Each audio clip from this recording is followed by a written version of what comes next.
J'ai planté le couteau dans la gorge de mon frère cadet. Devant l'assemblée familiale pétrifiée. Le sang giclant comme un vin rouge renversé sur la nappe en dentelle de notre dîner de gala à Paris. Ma mère, les yeux écarquillés, a murmuré, « Enfin, tu fais ce que j'aurais dû faire il y a des années. » Et j'ai souri, parce que ce n'était pas la fin, mais le début de ma vengeance. Un poison lent que j'avais mijoté depuis l'ombre de ma cellule à Fresnes. Paris, cette ville de lumière factice et de ruelles sombres, m'avait vu naître dans le luxe d'un appartement haussmannien du 7e arrondissement. Fils aîné d'une lignée de banquiers où l'argent coulait comme la Seine. Impassible et pollué. Mon père, Henri Duval, était un colosse aux tempes grisonnantes. Patron de la Banque Duval. Un empire bâti sur des dettes d'autrui et des secrets bien gardés. Ma mère, Claire, une beauté éthérée aux cheveux châtains cascadants comme les fontaines de Versailles, incarnait la grâce française. Mais sous cette façade, un venin corrosif. Et puis il y avait Étienne, mon frère de 5 ans, mon cadet. Ce serpent aux yeux bleus innocents, qui rampait dans l'ombre pour mieux frapper. Tout a commencé par un mensonge. Un de ces mensonges qui s'enracinent comme le lierre sur les murs de Notre-Dame, étouffant la vérité. J'avais 25 ans quand j'ai découvert que le sang qui coulait dans mes veines n'était pas celui de mon père. Une lettre jaunie, cachée dans le tiroir de la coiffeuse de ma mère, signée d'un certain Jacques Moreau, un ouvrier immigré d'Algérie qu'elle avait connu lors d'un voyage à Marseille en 1985. Ton enfant portera mon nom dans l'ombre. Écrivait-il. J'étais ce bâtard. Ce fruit d'une liaison passionnée et coupable. Tandis qu'Étienne, lui, était le pur sang. L'héritier légitime conçu dans le lit conjugal 1 an plus tard. Mon père le savait. Comment aurait-il pu ignorer les murmures des domestiques? Les regards fuyants de Claire? Pourtant, il m'avait élevé comme son fils. Me prodiguant éducation à l'école polytechnique, stage à la banque, et un amour paternel qui puait le mensonge. Mais la trahison ne s'arrête pas à un adultère banal. Non. La mienne fut plus profonde. Plus française dans sa cruauté hypocrite. J'ai porté le poids d'un crime qui n'était pas le mien. C'était une nuit d'orage en 2010. Sous les pluies battantes qui transforment les boulevards Haussmann en fleuve noir. Étienne, alors âgé de 20 ans, ivre de cognac et de jalousie, avait renversé un piéton sur le Pont-Neuf, un jeune SDF. Un de ces invisibles que Paris vomit dans ses caniveaux. Le corps avait valsé par-dessus le parapet, englouti par la Seine comme un secret indésirable. Étienne, panique, m'avait appelé, pleurnichant dans le téléphone. Alexandre, c'est un accident. Tu es mon frère. Aide-moi. Et j'ai aidé. Parce que l'honneur familial, cette chimère gauloise, m'aveuglait encore. J'ai conduit la voiture jusqu'à un hangar abandonné près de la Villette.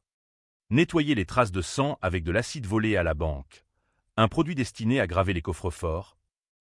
Et ensuite, j'ai avoué. À la police. Au juge. À mon père qui m'a regardé avec des yeux de pierre. Tu protèges la famille. Fiston. 10 ans de prison ferme pour homicide involontaire. Pendant qu'Étienne héritait du monde. Fresnes. Cette forteresse de béton gris aux abords de la banlieue parisienne. M'a mâché et recraché 29 ans plus tard. En 2020. Un homme brisé mais affûté comme une lame de guillotine. Les co-détenus. Ces ombres d'une France oubliée, voleurs maghrébins. Skinheads deceivers. M'ont appris la patience. Larousse. L'art de planter une rumeur comme un poignard dans le dos. J'ai lu Balzac dans la bibliothèque humide. Revan de Vautrin. Ce maître de la vengeance qui transformait la trahison en empire. Et j'ai planifié. Lettre codée à un avocat véreux de Belleville. Contact avec d'anciens employés de la banque qui haïssaient mon père pour ses licenciements en cascade lors de la crise de 2008. Étienne, pendant ce temps, avait gravi les échelons, vice-président de la Banque Duval à 30 ans. Marié à une héritière du 9e. père d'un enfant blondinet qui appelait mon père « papy » dans les dîners du dimanche. La première fissure dans leur façade apparut lors d'un gala à l'Opéra Garnier. En 2022. J'y étais revenu. Ombre parmi les smokings. Invité par pitié ou par calcul, mon père. Toujours le stratège. Voulait montrer au monde qu'il pardonnait au fils prodigue. Claire. Radieuse dans sa robe Dior. M'a serré la main comme on touche un lépreux. Two as change. Alexandre. A-t-elle susurré. Ses lèvres peintes en rouge sang. Et Étienne. Ce serpent. M'a tapoté l'épaule, content de te revoir. Frangin. Oublie le passé. Hein. Mais ses yeux trahissaient la peur. Cette lueur de rat acculé. Ce soir-là, j'ai glissé un dossier anonyme à un journaliste du Monde, des preuves falsifiées, oh, si habilement falsifiées, avec des tampons volés et des signatures imitées, suggérant qu'Étienne avait détourné des fonds pour financer son addiction au jeu. Une faiblesse que j'avais apprise de ses propres confessions en prison, quand il venait me voir une fois par an, rongé par la culpabilité qu'il étouffait sous des cadeaux. Le scandale a éclaté comme un feu d'artifice sur la Tour Eiffel, article en une. Enquête de la brigade financière. Action de la banque en chute libre. Mon père. Ce roc. A vacillé. Il a convoqué une réunion d'urgence dans notre salon au lambris de chêne. Sous le portrait ancestral d'un Duval napoléonien. Qui a fait ça? A-t-il tonné. Son cigare tremblant. J'étais là. Silencieux. Sirotant un armagnac comme si de rien n'était. Étienne. Bleem. A pointé du doigt un rival imaginaire, c'est les Italiens. Papa. Ils nous en veulent depuis l'affaire Milan. Mais Claire. Astucieuse comme une courtisane de Louis XIV. A murmuré, ou peut-être quelqu'un de plus proche. Ses yeux se sont posés sur moi. Et j'ai vu le doute s'insinuer. Ce ver dans le fruit. Pourtant, ils n'ont rien pu prouver. Les preuves s'évaporaient comme la brume sur la Marne. Mon avocat s'occupant des traces. Mais la graine était plantée. Étienne a commencé à boire. Ces nuits blanches hantées par des fantômes qu'il croyait enterrés. Il m'a confronté un soir. Dans un bistrot enfumé de Montmartre. Sous les yeux indifférents des touristes. C'est toi. Hein? Pour la voiture? A-t-il sifflé? Son haleine aigre de pastis. J'ai ri. Un rire bas comme le grondement du métro. La voiture? Quelle voiture? Petit frère? Celle qui a emporté un innocent dans les eaux troubles de la Seine? Il a blêmi. Et j'ai su que la peur le rongeait. Cette peur qui fait commettre les pires erreurs. La tension montait. UAM comme l'atmosphère avant une tempête sur la côte d'Azur. Mon père, sentant l'empire vaciller, m'a offert un poste subalterne à la banque, une aumône. Un moyen de me museler. Reviens dans le giron. Alexandre. La famille passe avant tout. La famille.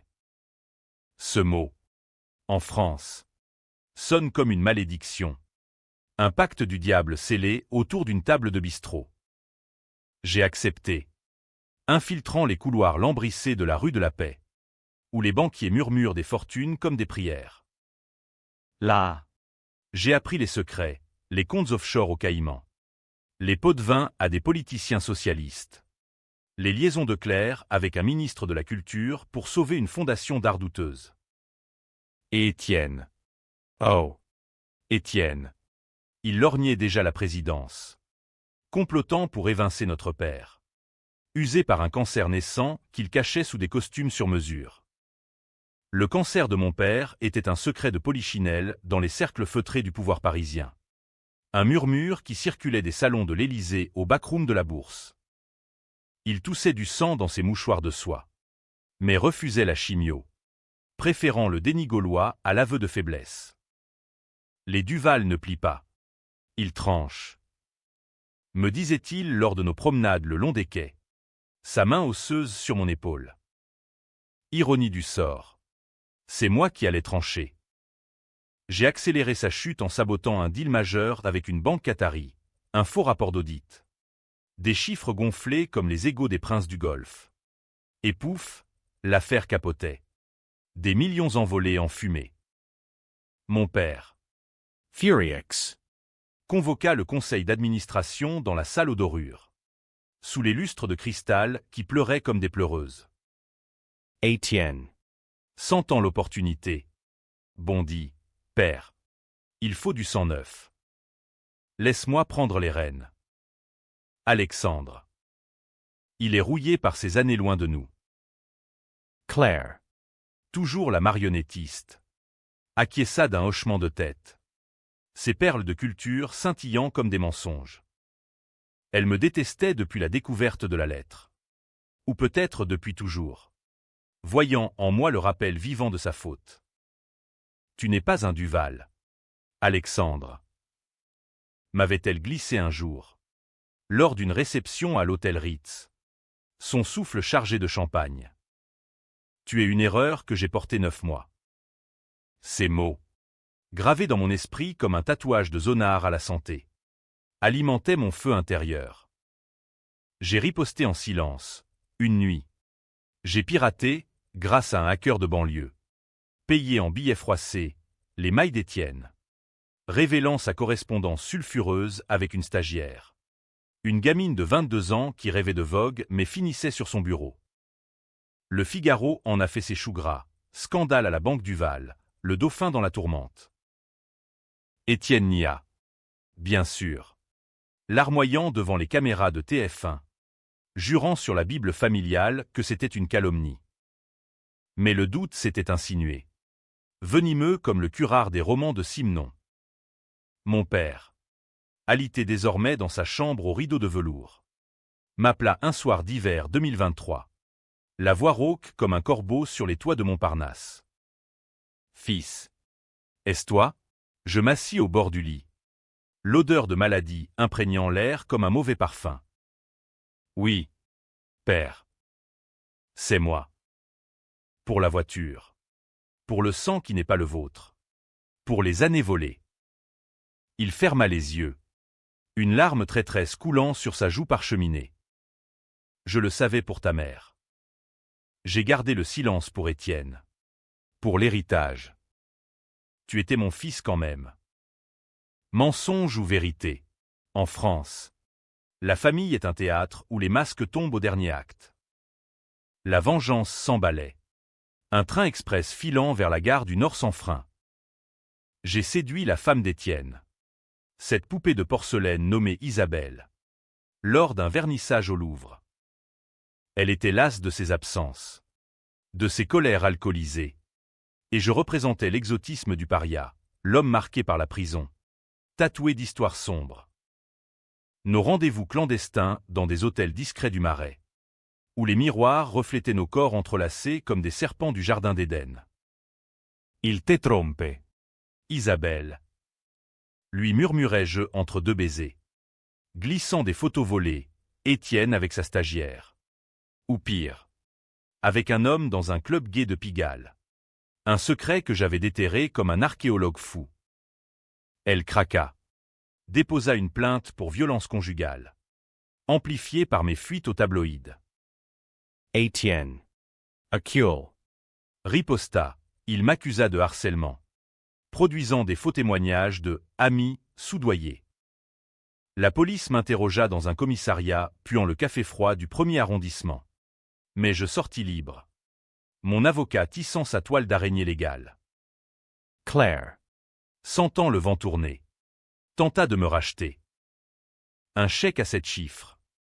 Glissé dans une enveloppe parfumée à la lavande de Grasse. Pars. Alexandre. Va en Provence. Oublie-nous. Je le déchirai devant elle. Dans le jardin suspendu de notre hôtel particulier. Les rosiers fanés comme notre lignée. Maman. Tu m'as appris la trahison. Laisse-moi t'en rendre l'appareil. Ses yeux de chat siamois. Semplirent de haine pure. Elle savait que j'avais empoisonné subtilement les relations, des rumeurs sur son adultère originel. murmuré aux oreilles des mondaines lors de thé à l'Angelina. Paris, ville des amours impossibles, se délectait du spectacle. Comme au temps de la Fronde où les courtisans ourdissaient des complots entre deux valses. Le point de non-retour survint à l'été 2024, lors d'une croisière familiale sur la Seine. Un caprice de mon père pour ressouder les liens. Le bateau, un yacht privé nommé l'Héritage, glissait sous les ponts illuminés, les tours de la cathédrale projetant des ombres gothiques sur l'eau noire. Étienne, saoul de vin de Bordeaux, me coinça dans la cabine. Tu vas payer. Batard. Papa lègue tout à moi. Et toi? Tu finiras comme le SDF, noyé et oublié.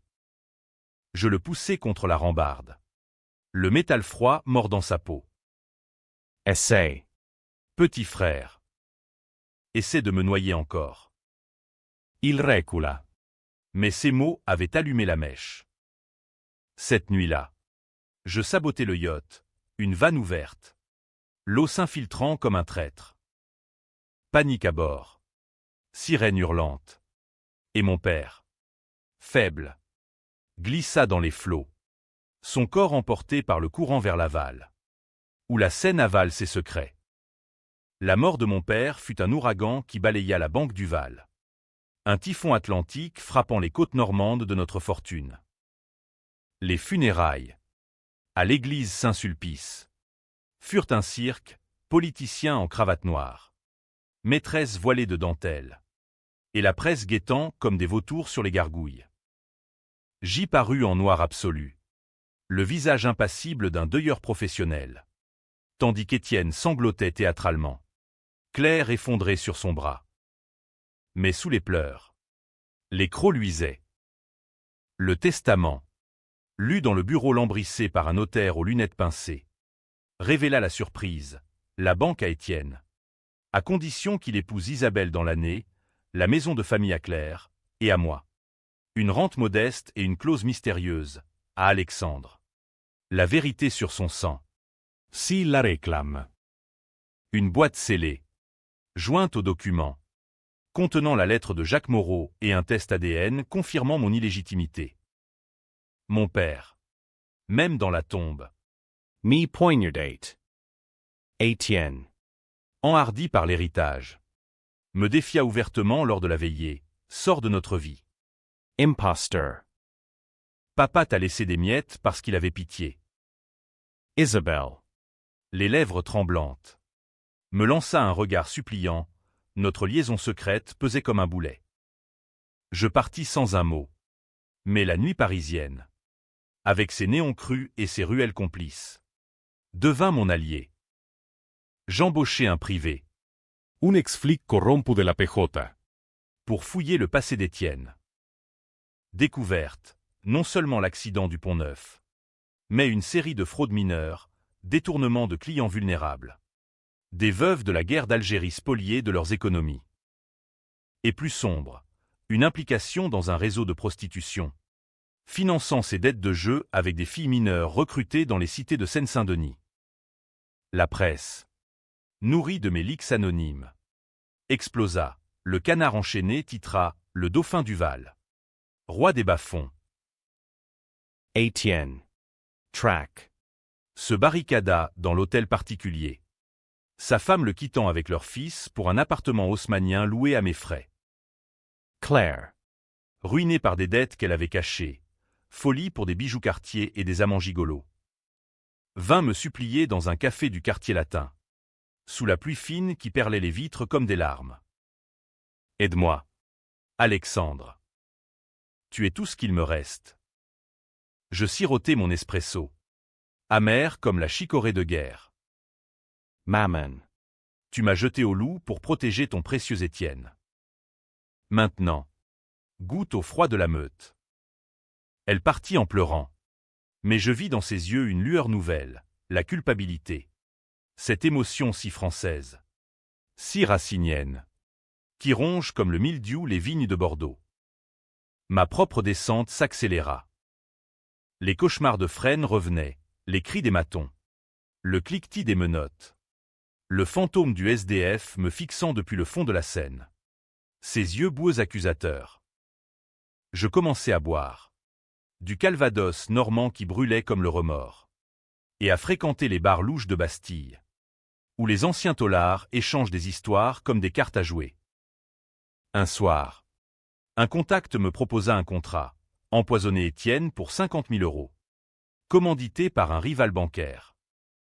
Je refusai, trop grossier. Trop vulgaire pour mon plan. Non. Ma vengeance serait un opéra. Un Tosca où les amants trahis se suicident sur scène. Je m'infiltrai plus profond dans la banque. Promu ironiquement directeur adjoint par Étienne. Qui me croyait brisé. Là. Je tisse une toile financière. Transferts occultes vers des comptes fantômes. Gonflement de dettes. Alliance avec des hedge funds américains avides de chair à canon. La banque chancela. Action en vrille comme un avion de la patrouille de France en piqué. Étienne. Parano. M'accusa en public lors d'une conférence à Cannes. Mon frère est un traître. Un criminel recyclé. Les caméras au Homer sur mon sourire carnassier. Et le public. Ce jury invisible de la société française. Se divisa. Certains me voyaient comme le vengeur justicier. D'autres comme le monstre ingrat. Claire. Dans un sursaut de maternalité tordue. Tenta l'impossible. Elle contacta Jacques Moreau. Mon père biologique. Un vieillard édenté vivant à Marseille dans un HLM craquelé. Entouré de photos jaunies de l'Algérie française. Il refusa de me voir. Dis-lui que je l'ai oublié. Comme un mauvais rêve. Blessure supplémentaire. Sel sur la plaie. Mais cela forgea ma résolution. La nuit de Noël 2024. Sous les guirlandes clignotantes des Champs-Élysées. Je confrontai Étienne seul. Dans le bureau paternel. Admets-le. Frangin. Tu m'as volé ma vie. Il rite. Un rire hystérique. Ta vie? Tu n'en avais pas. Papa t'a donné une chance. Et tu l'as gâchée pour un accident. Il sortit un dossier, des preuves que J avait tué le SDF exprès. Falsifié pour me renvoyer en tôle. Le serpent contre-attaquait. Le dossier d'Étienne était une œuvre d'art maléfique. Forgé dans les forges de la haine fraternelle. Faux témoignages de témoins, soudoyés dans les bars de Barbès. Analyse ADN trafiquée liant mon sang à des traces sur la voiture. Traces que j'avais nettoyées moi-même. Mais qu'il avait recréées en labo clandestin. Il me le montra ce soir de Noël. La pièce éclairée seulement par les flammes de la cheminée.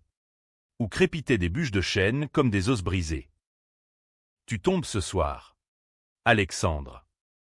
Demain. La police t'embarque. Et la banque est à moi. Son sourire. Ce rictus de gamin gâté devenu requin. Me rappela le jour où, enfant, il avait noyé mon hamster dans la fontaine du jardin pour voir s'il nageait. J'attrapai le dossier. Le jetai au feu. Tu oublies une chose. Étienne. En prison, on apprend que le feu purifie. Mais il consume aussi le pyromane. La confrontation dégénéra en pugilat. Point nu dans le bureau ancestral. Tableau de chasse au mur tremblant sous les coups. Il me griffa le visage. Je lui cassai une côte, craquement sec comme une baguette fraîche. Claire Surget. Herlanti, Arates. Mes fils. Fils. Ce mot. Lancé comme une grenade. Étienne. Haletant. Cracha. Il n'est pas ton fils. Maman. C'est un bâtard. Un chien errant que tu as ramassé.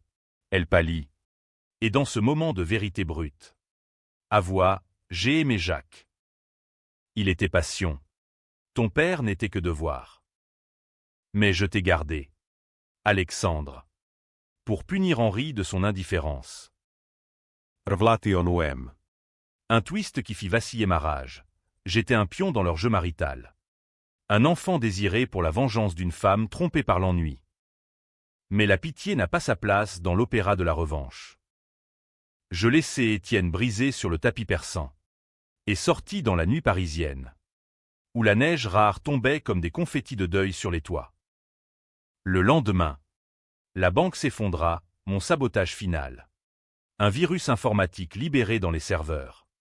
Effaça des terabytes de données clients. Panique mondiale. Enquêtes de la CNIL.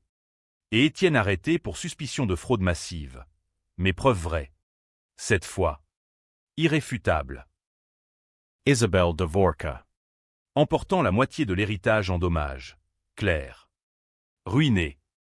Vendit l'hôtel particulier aux enchères. Finissant dans un studio exigu du 14e. Entouré de bibelots soldés. La société se déchaîna. Ce beau peuple français, si friand de drames familiaux. Sur les plateaux de C'est à vous. On Debatate, Alexander Duval. Justicier ou parricide. Les éditos du Figaro me traitaient de « Icare moderne ». Brûlé par son ambition illégitime. Libération. Plus gauchiste. Y voyait la révolte d'un fils contre l'hypocrisie bourgeoise. J'étais le héros pour les déshérités des banlieues. Le vilain pour les salons de Neuilly. Les manifestations devant la bourse. Avec pancarte « Justice pour le sang volé ». Me portèrent au nu. Mais aussi des menaces anonymes, bâtard. Crève comme ton père. Étienne. En détention provisoire à la santé, ironie. Le même enfer que moi. Tenta le suicide, une ceinture nouée à la grille. Mais les matons le trouvèrent à temps. Il m'écrivit une lettre. Tremblante. Pardonne-moi. Frangin. J'avais peur de ne pas être à la hauteur. Papa m'a forcé à te laisser porter le chapeau. Première fissure dans son armure de menteur.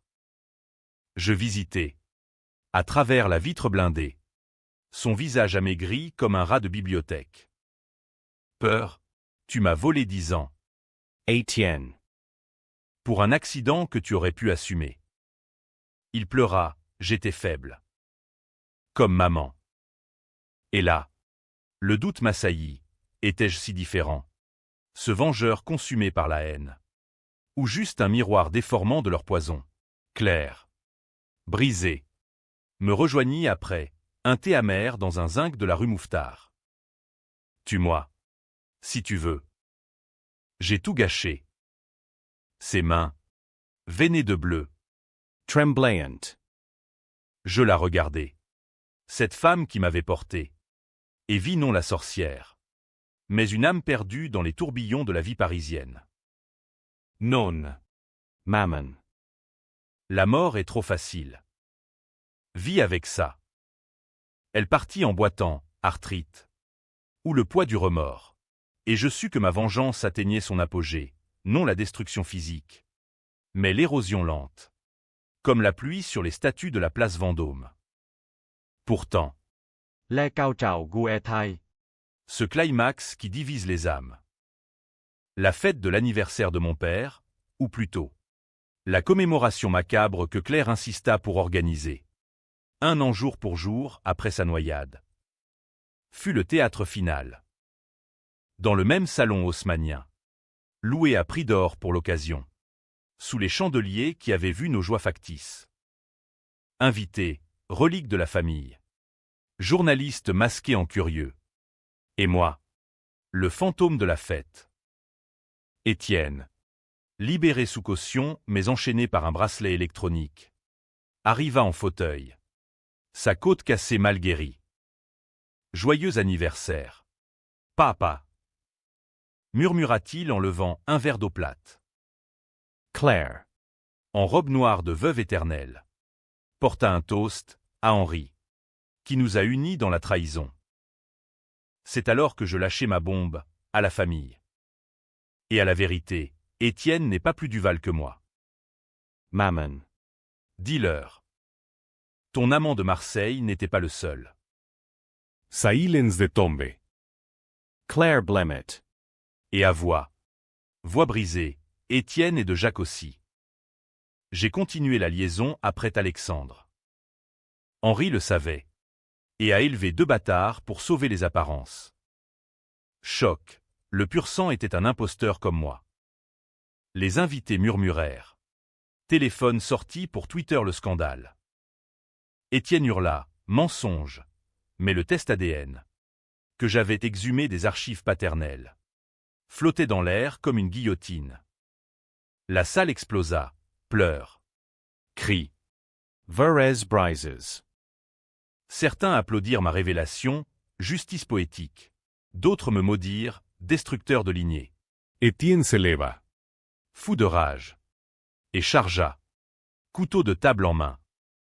Le couteau d'Étienne trancha l'air comme une lame de la Révolution, visant mon cœur au milieu du chaos de la salle, où les invités fuyaient comme des rats d'un navire coulant.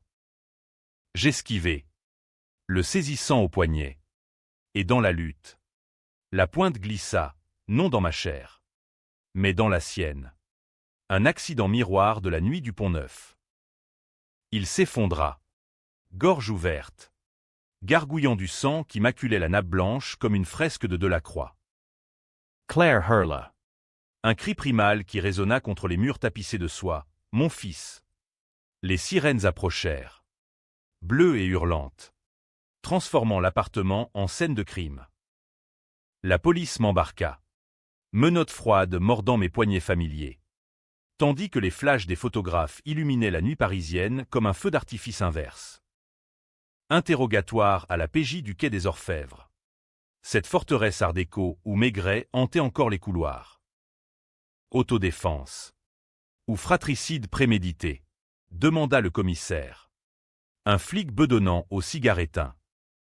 Je souris, les deux. Monsieur. La France adore les ambiguïtés. Les preuves parlaient, l'ADN sur le couteau. Les témoins divisés, certains jurant que j'avais provoqué. D'autres qu'Étienne avait attaqué en premier. Claire. Effondré au commissariat. Refusa de témoigner contre moi, il a dit la vérité. Laissez-le partir. Le procès, 6 mois plus tard à la cour d'assises de Paris, fut un feuilleton national, retransmis en direct sur France 2, avec débats enflammés sur BFM. Mon avocat, maîtresse rebondissement, plaida la légitime défense aggravée par la révélation familiale. Mon client a porté le fardeau d'une trahison intergénérationnelle. Un crime moral plus lourd que l'acier des menottes. L'accusation, Venomous. me dépeignit comme un psychopathe vengeur. Un Oedipe moderne armé d'un scalpel. Les jurés. Ce microcosme de la France profonde, un ouvrier de banlieue. Une prof de province. Un retraité de Bretagne. Se divisèrent, débat houleux dans la salle des délibérations. Fuite aux médias sur des PH divisions idéologiques. Finalement, non-lieu, acquitté, mais marqué à vie comme le fratricide de Paris. Libre. Je marchais les quais de la Seine. L'eau paresseuse reflétant les lumières des bateaux-mouches comme des souvenirs flous. Claire, seule survivante de notre naufrage, m'attendait sur un banc près du pont des Arts. Cadenas d'amoureux rouillé à ses pieds. Pourquoi, Alexandre, murmura-t-elle, sa beauté fanée comme une rose de la vallée de la Loire. Pour le sang. Mammon. Le mien. Celui d'Étienne. Celui que papa versé en silence. Elle tendit une main tremblante. Viens avec moi en Provence. Oblions. Je la repoussai doucement. Oublier, c'est le luxe des coupables. Moi, je vis avec. Le twist final. Celui qui hante encore les dîners en ville. Vint des archives paternelles. Déterré par un notaire scrupuleux, Henri Duval n'était pas stérile. Comme Claire le croyait.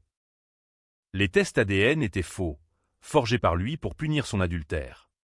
Me faisant porter le chapeau d'illégitimité pour me lier à la famille par la honte. J'étais son fils. Pour Duval. Tout comme Étienne. La vengeance. Un château de cartes bâti sur un mensonge paternel. Ai-je ri, pleuré, les deux, dans l'anonymat d'un café du Palais Royal, sirotant un pastis qui brûle la gorge comme la vérité. Aujourd'hui, en ce décembre 2025, je vis à Marseille, près de la mer qui avale les secrets comme la Seine avala le SDF. La banque Duval renaît sous d'autres cieux. Claire végète dans une maison de retraite chic de Nice. Rongée par les regrets. Et moi, je suis l'ombre. Le survivant d'une tragédie grecque à la sauce française, ambigu. Disputee. Éternel. Ai-je eu raison de venger? Les uns disent oui. Justice pour le gueux, les autres. Non. Destruction gratuite. Et vous, lecteurs, quel camp choisissez-vous? La famille est un piège. Et la revanche, son verrou. Mais une fois ouvert, il n'y a plus de retour.